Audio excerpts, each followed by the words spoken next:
Hello, today I'll read from the book of 1 Samuel, the chapter 18. In chapter 17 it was about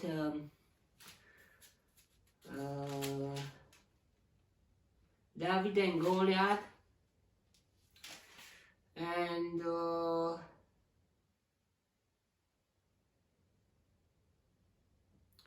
we saw that David had faith in God and trust in Him, and had that courage and that attitude to act.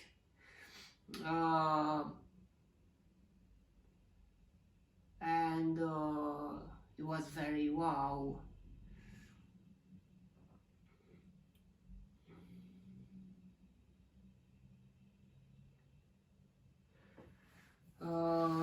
Now let's see what's happening in the next chapter, in the chapter 18.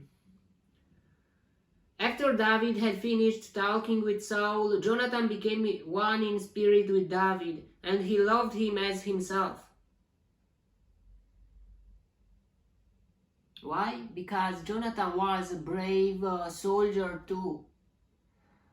He, with his armor bearer, they had that courage to go and kill the Philistines, just two of them, against lots of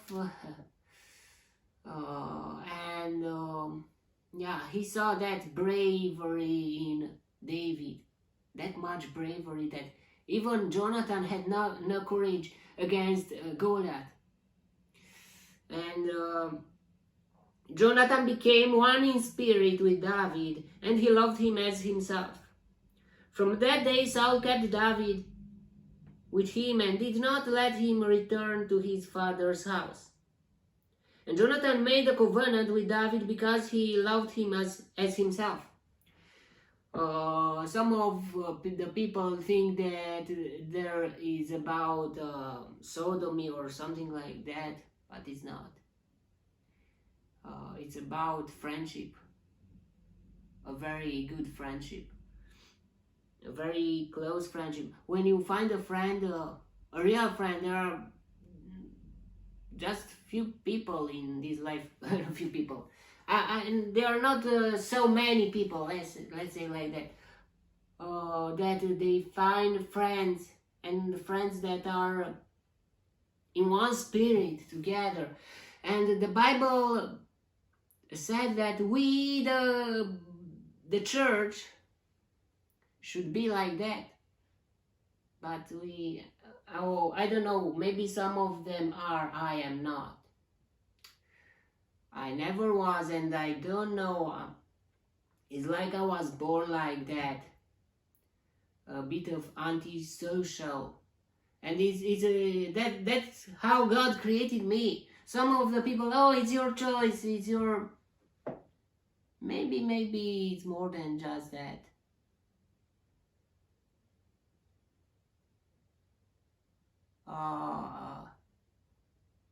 I thought maybe I don't know how to react with the people, or how to maintain a relationship, a friendship, let's say like that,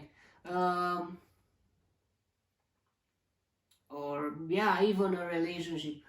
But the relationship, there is a few steps more, and yeah, but it's still.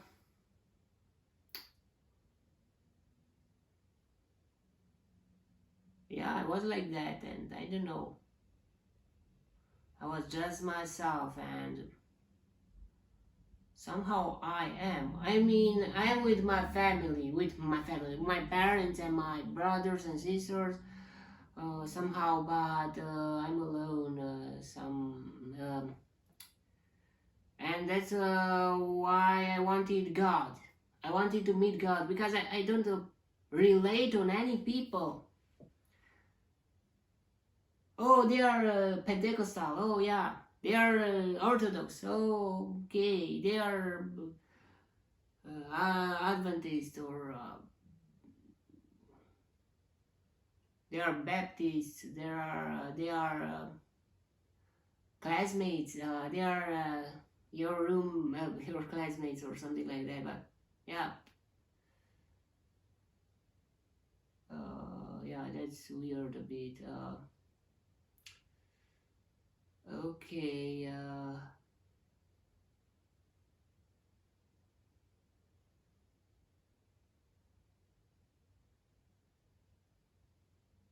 Oh yeah, sometimes. Uh, I don't know. My identity. I don't identify myself as one of someone. I am Romanian. Yeah, I am, and maybe I will be more than just more patriotic. Or why? Because God has told me to stay here. That's why. I think I will choose to be a patriot in the future. It's not that I wow Romania, yeah Romania, and wow Denmark, wow Slovakia, wow Poland, wow Germany, wow Moldova, wow Ukraine, wow Bulgaria, wow East Turkey. Yeah, wow, everything, but I don't identify myself as one of some of. Yeah, but I don't deny that I am Romanian or something like that, and it's okay. And I don't I'm not like that. I despise. I say, oh, I'm not Romanian because the Romanian are poor and they have lots of problems. No, I'm not like that. But I'm just myself, and I don't relate with anything or anyone. Or yeah, in a general way, or how can I say? Now let's read the chapter 18. I mean, let's continue.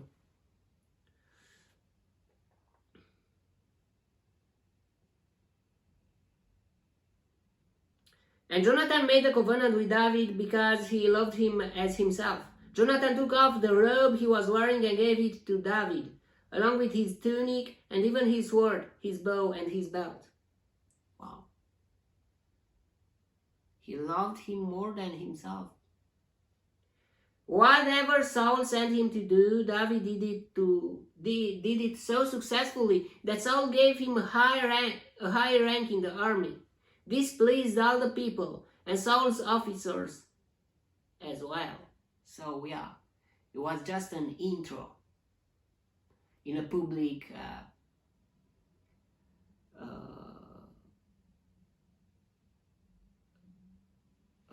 public way, or how can I say, public title, and from there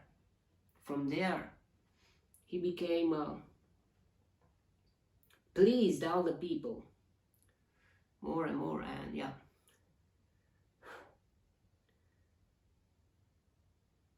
When the men were returning home after David had killed the Philistine, the women came out from all the towns of Israel to meet King Saul with singing and dancing, with joyful songs and with tambourines and lutes. As they danced, they sang, Saul had slain his thousands, and David his tens of thousands. Whoa, whoa, whoa, whoa, whoa. Do we remember Saul's problem? It was about selfishness. It's about his ego, about his pride, his image. Saul was very angry. This refrain galled him. They have credited David with tens of thousands, he thought, but me with only thousands. What more can he get but the kingdom? And from that time on, Saul kept a jealous eye on David. Yeah.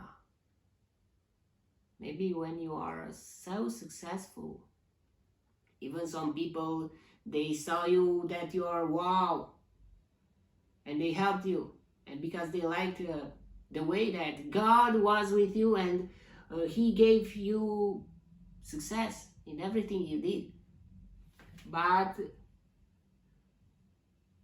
just to one point, if they will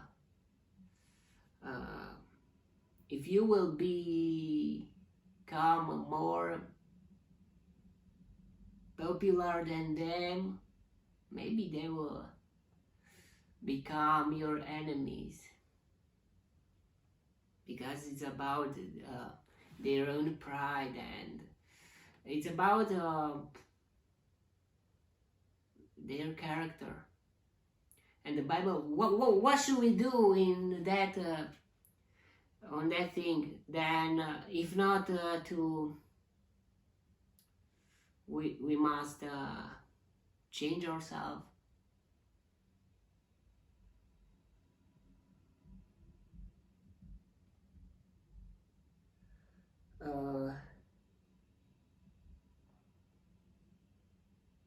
The next day, an evil spirit from God came forcefully upon Saul.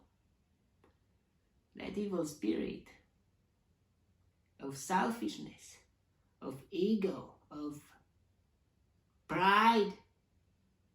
But it was not just that, it wasn't a spirit there, an evil spirit. He was prophesying in his house. Who? The evil spirit? I don't know. While David was playing the harp, as he usually did, Saul had a spear in his hand, and he hurled it, saying to himself, "I'll pin David to the wall." But David eluded him twice. Saul was afraid of David, because the Lord was with David but had left Saul. So he sent David away from him and gave him command over 1,000 men. And David led the troops in their campaigns. In everything he did, he had great success because the Lord was with him. When Saul saw how successful he was afraid of him. But all Israel and Judah loved David because he led them in their campaigns. Saul said to David, "Here is my older daughter Merab. I will give her to you in marriage. Only serve me bravely and fight the battles of the Lord." For Saul said to himself, "I will not raise a hand against him. Let the Philistines do that."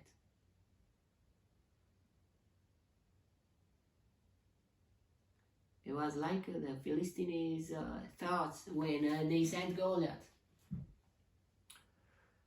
"If you will kill Goliath, we will obey to you. But if Goliath will kill your hero, you will obey to us." But they had in their mind just the last part. I mean, you will obey us, and that's how Saul thoughts were here.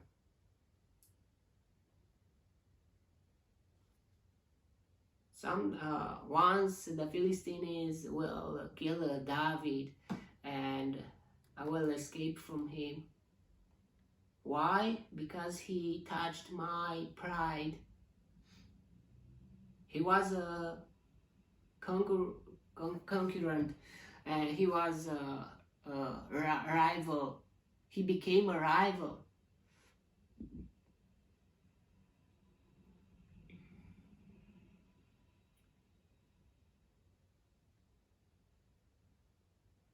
But David said to Saul, "Who am I, and what is my family or my father's clan in Israel, that I should become the king's son-in-law?" So when the time came for Merab, Saul's daughter, to be given to David, she was given in marriage to Adriel, of Meholah. Wow, what are you doing? Saul, don't you remember your words? Now Saul's daughter Michal was in love with David. And when they told Saul about it, he was pleased. I will give her to him, he thought, so that she may be a snare to him, and so that the hand of the Philistines may be against him. Why? It's about emotions. When you go to the fight, when you have a reason to fight for, it's not just for, that is the most strongest cord that can unite two people, and the love. Saul tried to play with the people, with David. He wanted to control him by using even this kind, even the love cord, and yeah.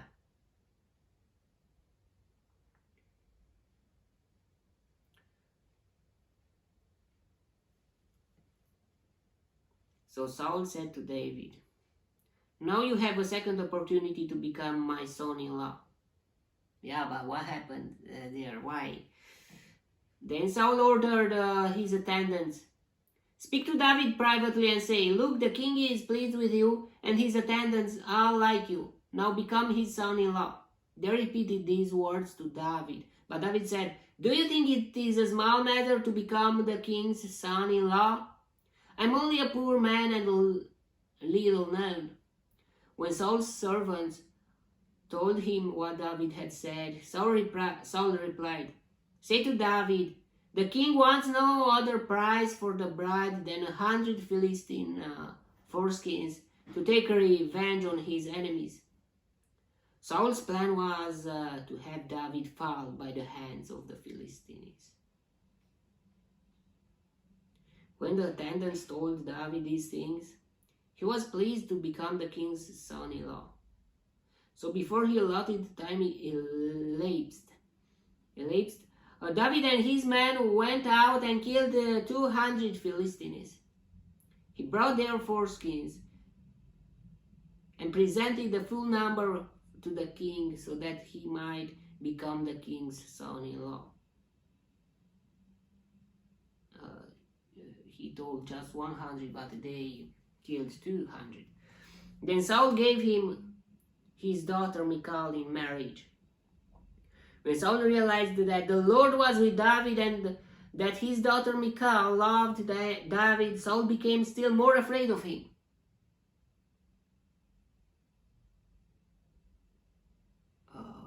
He will take my throne. I mean, what did I do?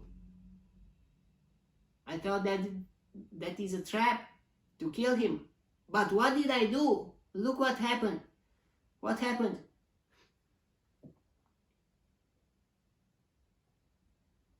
Then Saul gave him his daughter Michal in marriage. And he remained his enemy the rest of his days. The Philistine commanders continued to go out to battle, and as often as they did, David met with more success than the rest of Saul's officers, and his name became well known. Wow. Yeah. When your enemies, your rivals, want to put traps on you, but if God is with you, those traps are just stairs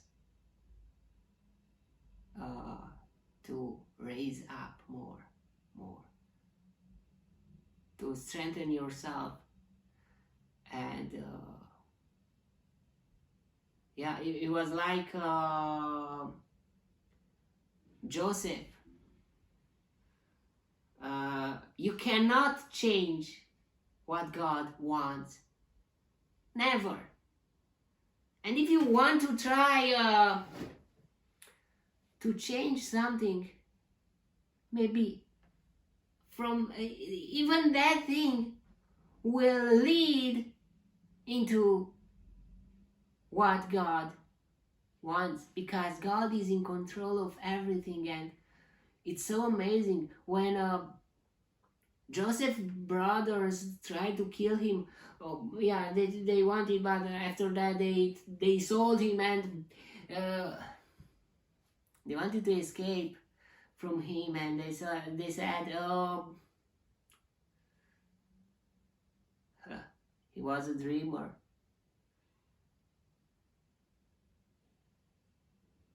Uh, it was about pride there too. Maybe Joseph was sincere with them, and he was open. He told them even even his dreams, and but they became jealous on him, and not just because of their dreams, but because of what their father did to him, because Joseph was from the woman who loved the father, the Jacob, and from Rachel, and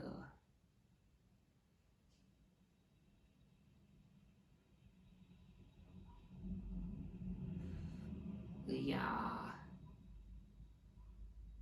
it was about polygamy there too, but it was a forced polygamy. We know what really happened with Leah and Rachel, and Bilhah and Zilpah. Bilhah and Zilpah, it was, yeah, weird, but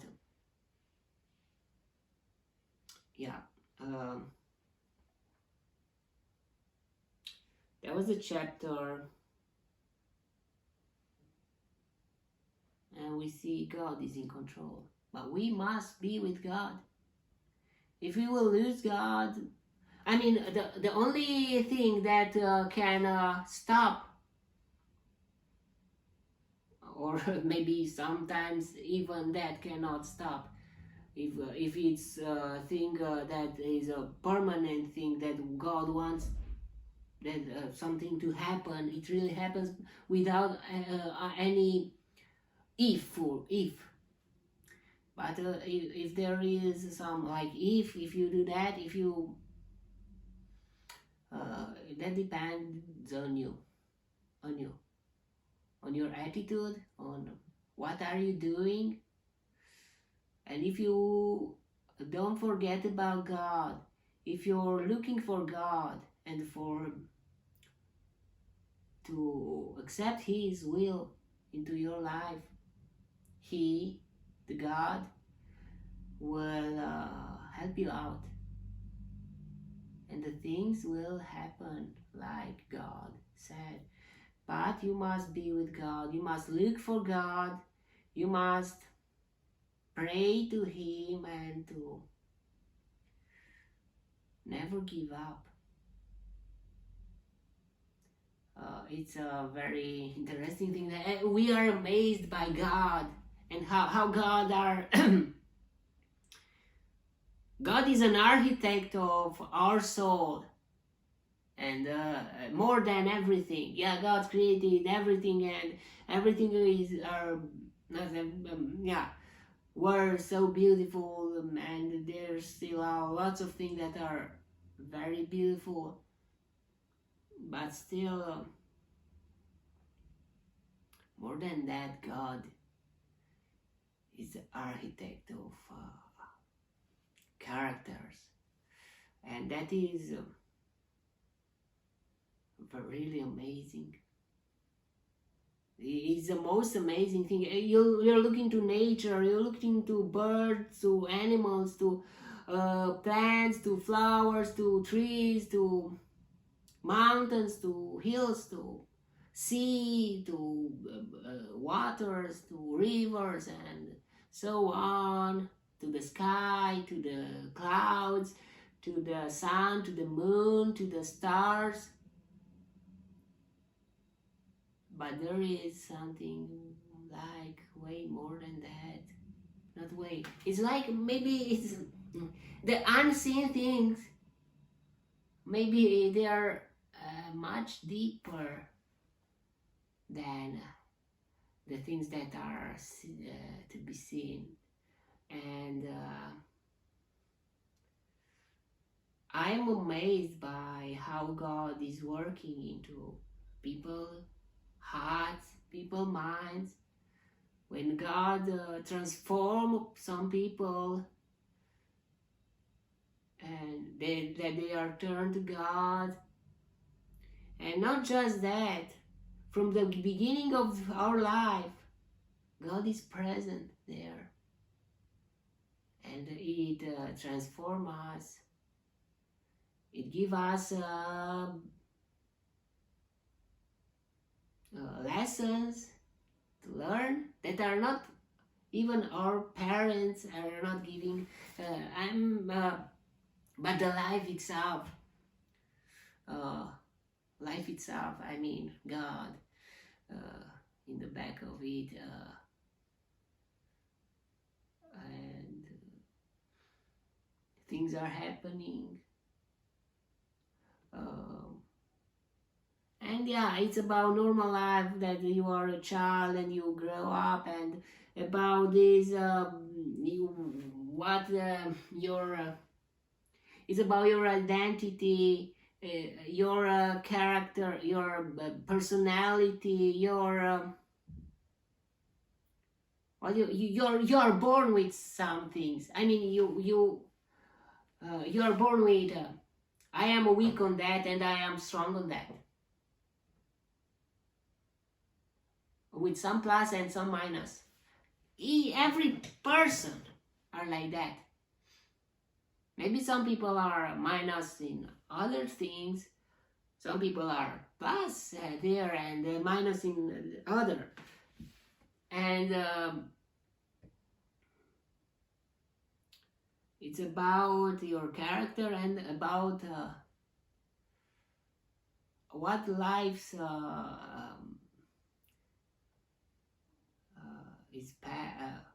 what the course of life is going. And there are lots of things. Maybe you become sick, and maybe you are healthy again. Maybe you it happened in a car accident. Maybe it happened. I don't know. Maybe someone dies. Maybe some political things are changing. Maybe some other things are changing, like earthquake, like war, like coronavirus. I mean, there are restrictions and like other things that are changing and that somehow affects you, and even your your habits, your habitat, and your habits, and some things you are writing them on. Sometimes some things you are choosing. Maybe some things they are coming in front of you, and you say you accept or refuse, or some things are coming, and maybe you are attracted to some things, and you are weak on that. And what should you do?